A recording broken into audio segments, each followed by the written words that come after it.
De retour dans l'Africa Newsroom pour la deuxième partie. Nous sommes toujours en compagnie de Oumar Ba, politologue, Serigne Diom, expert en énergie et environnement, et notre éditorialiste Malik Acher. Tout de suite le deuxième jour.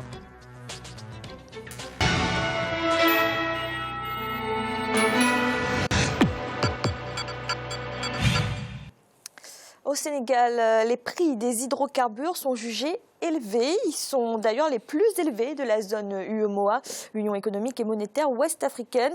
Un coût qui s'explique en grande partie par les taxes. C'est ainsi que pour le prix du litre de gasoil, par exemple, les diverses taxes représentent 62% du coût total. Les explications de notre correspondant sénégalais Ladjaï. Dans de nombreux pays du continent, le prix des hydrocarbures est jugé trop élevé par les consommateurs. Au Sénégal, le prix des hydrocarbures est fixé par arrêté gouvernemental. L'établissement du prix du carburant est un processus très complexe. Le coût des hydrocarbures comprend trop de taxes qui se répercutent sur le dos du consommateur. La structuration du prix est définie par les autorités gouvernementales à travers le Comité national des hydrocarbures toutes les 4 semaines suivant l'état du marché international, mais également des orientations politiques. Même si les variations du cours du baril ont une incidence bien réelle sur les prix intérieurs pour un pays importateur comme le Sénégal, elles ne constituent pas le seul paramètre. La charge fiscale est exorbitante du fait de la forte dépendance de la population. Les recettes fiscales issues de ce marché des hydrocarbures constituent une source de revenus sûre et importante pour le trésor public. La fixation des prix dépend de deux paramètres généralement. La structure des prix à l'importation, composée en fait du coût du dollar, très souvent parce qu'on achète en dollars, du coût du transport, et la quantité, bien entendu, va jouer dans le coût de revient. Et arrivé au Sénégal, le gouvernement, comme tous les gouvernements, ajoute une taxe qui est très forte. Et ces taxes peuvent varier entre 50 et 65%. Mais la structure et les mécanismes de fixation des prix restent opaques et suscitent des interrogations. Selon les spécialistes, plusieurs paramètres tels que les prix d'achat du brut sur le marché international, les taxes de raffinage et de stockage payées à la SAR, Société africaine de raffinage, ainsi que de nombreux impôts et taxes contribuent au renchérissement du prix des hydrocarbures au pays de la Teranga, une situation que déplorent les consommateurs. Nous pensons que les prix des hydrocarbures auraient pu être plus faible, compte tenu de la baisse au niveau international, et qu'aujourd'hui, ce que nous aurions souhaité, c'est qu'il y ait une répercussion donc, des prix des hydrocarbures, de la baisse des prix des hydrocarbures sur le transport. Parce qu'aujourd'hui, nous avons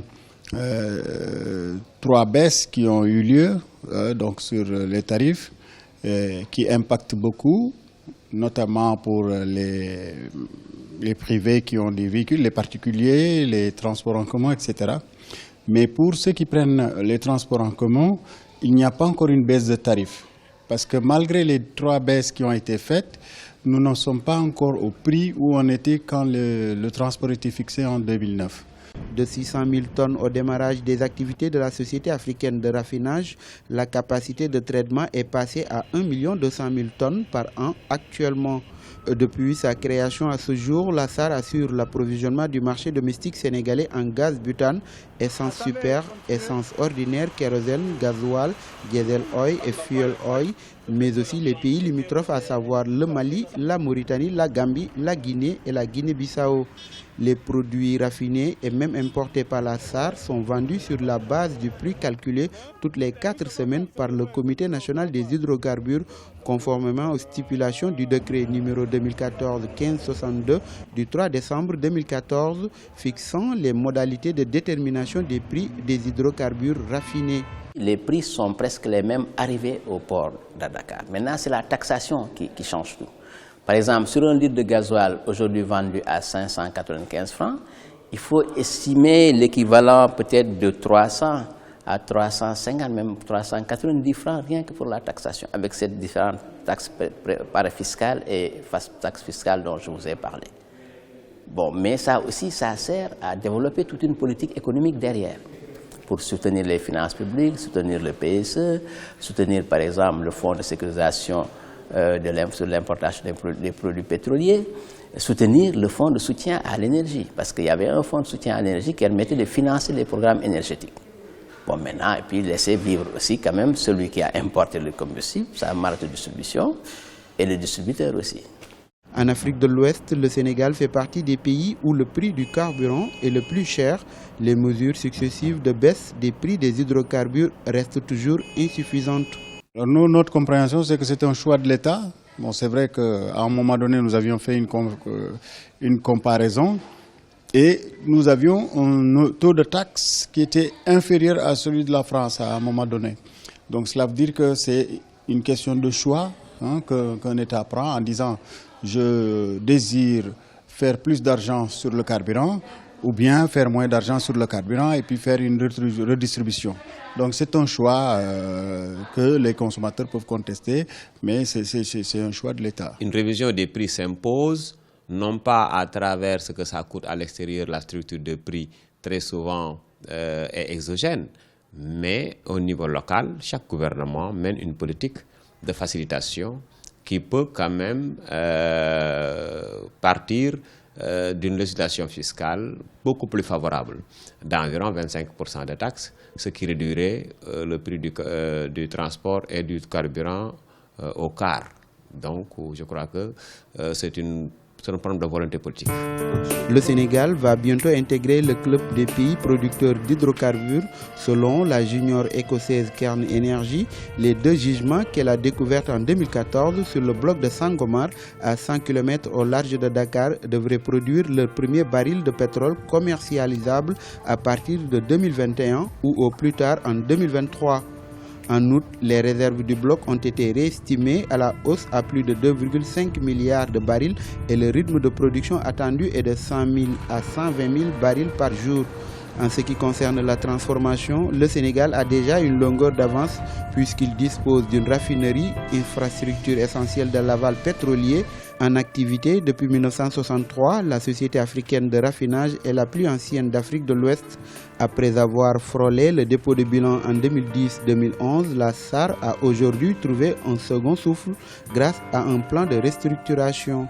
Elle est dotée d'une capacité de traitement de 1,2 million de tonnes de brut par an qu'elle compte porter à environ 4 millions dans les prochaines années afin de pouvoir raffiner la future production locale de brut. Céline Diom, pouvez-vous nous expliquer concrètement comment sont fixés les prix des hydrocarbures au Sénégal? Écoutez, on a eu déjà un aperçu assez pédagogique dans l'excellent reportage qui a été fait au Sénégal. La structure de prix en fait est assez simple. Vous avez en fait une première couche qui est constituée par le coût de la matière première, à peu près 28%. À cela, il faut rajouter en fait la partie raffinage, exercée aujourd'hui au Sénégal par la Société africaine de raffinage, qui a effectivement consolidé son tour de table en 2010 avec 3 acteurs clés aujourd'hui, à savoir l'État du Sénégal via Petrosen, Saudi Ben Laden Group et également Total, le groupe français Total. Et à cela, maintenant, c'est là où la chose se complique. Parce qu'à partir de la matière première, l'État commence à dire il y a la TVA, première couche de taxe, à peu près à 15%. Donc on arrive très vite à 45%. En fait, 28 plus 2 plus 15, ça fait 45%. Ensuite, il y a le fonds de soutien au secteur énergétique. Et ça, initialement, le but, c'était plutôt de soutenir financièrement la Sénélec, qui est la Société nationale d'électricité, à hauteur à peu près de, on va dire, 3-4%. Ensuite, il y a une autre taxe en fait, qui est aujourd'hui présente dans la structure de prix, qui est en fait la taxe sur l'importation des produits pétroliers. Et je pense que cette taxe-là aujourd'hui est plutôt évaluée à hauteur de 20%. Et principalement, l'idée c'était de soutenir financièrement la SAR, c'était ça l'objectif principal. Mais aujourd'hui, quand on écoute les autorités sénégalaises, on a l'impression que cette taxe, elle ne sert pas principalement qu'à ça en fait. Aujourd'hui, il y a un autre objectif. Le président de la République du Sénégal, Macky Sall, l'a dit au mois de février dans une intervention quand il lui a posé la question. Il dit, écoutez, on a d'énormes chantiers à financer, notamment des chantiers routiers. Et aujourd'hui, pour les développer, il va falloir qu'on ait à notre disposition une manne financière qui permet de le faire. Donc, vous avez en plus ces 20%. Et après, le reste, ce sont des couches qui sont hyper normales. C'est juste en fait la part distribution et stockage. Bon, ça, il va falloir le stocker, il va falloir le distribuer.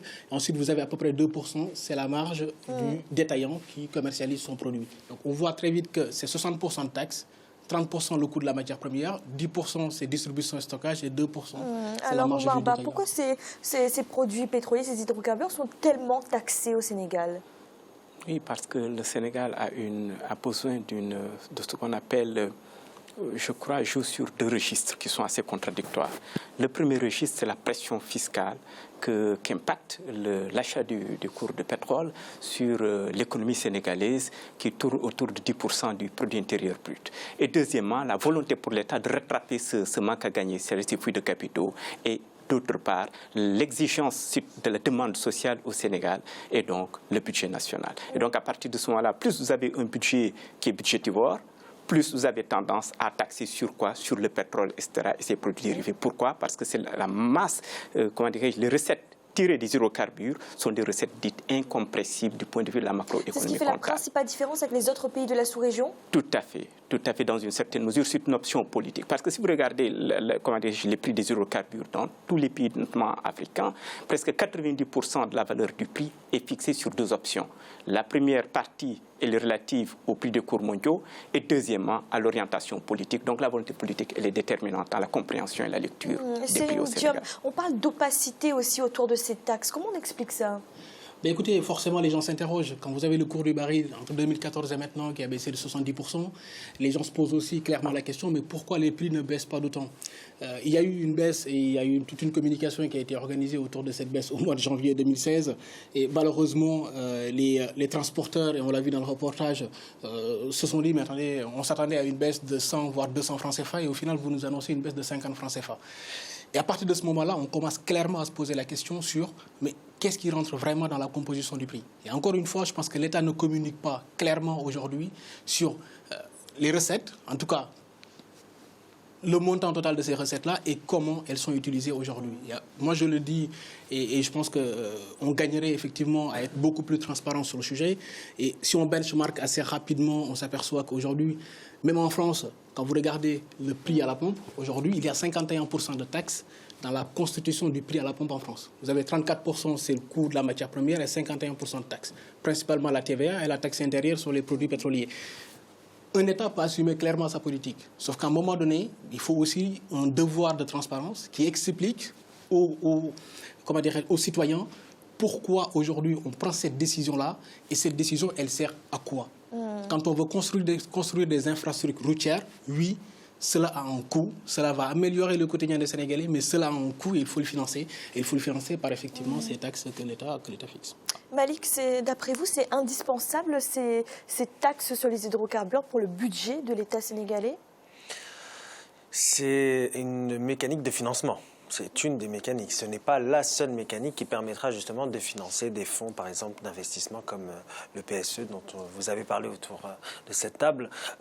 C'est un mode de financement qui est répété dans de nombreux pays. Je pense que le Sénégal, pour l'instant ou pour l'heure, n'a pas le choix. C'est-à-dire que l'État est obligé justement de garder le niveau de cette taxe pour permettre le financement. Finalement, quand on impose une taxe, c'est aussi une redistribution pour le bien général. C'est aussi pour permettre le développement économique du pays. Néanmoins, il faut, je pense, aller sur d'autres stratégies, c'est-à-dire organiser la transition énergétique, ce qui est indispensable, et permettre justement, parce que l'énergie c'est un coût, l'importation c'est un coût, l'acheminement c'est un coût, la consommation est un coût. Tout ça, ça pèse aussi dans le budget de l'État, même si cela relève de différentes formes. C'est très complexe. Mais il faudrait justement organiser cette transition énergétique pour justement gagner en économie sur ces importations d'hydrocarbures. Le Sénégal a tous les atouts pour le faire, et notamment, je pense, notamment aux énergies renouvelables. Le Sénégal a des potentialités dans ce domaine, tant sur la biomasse que sur l'éolien. Donc, il faudrait justement organiser d'autres stratégies qui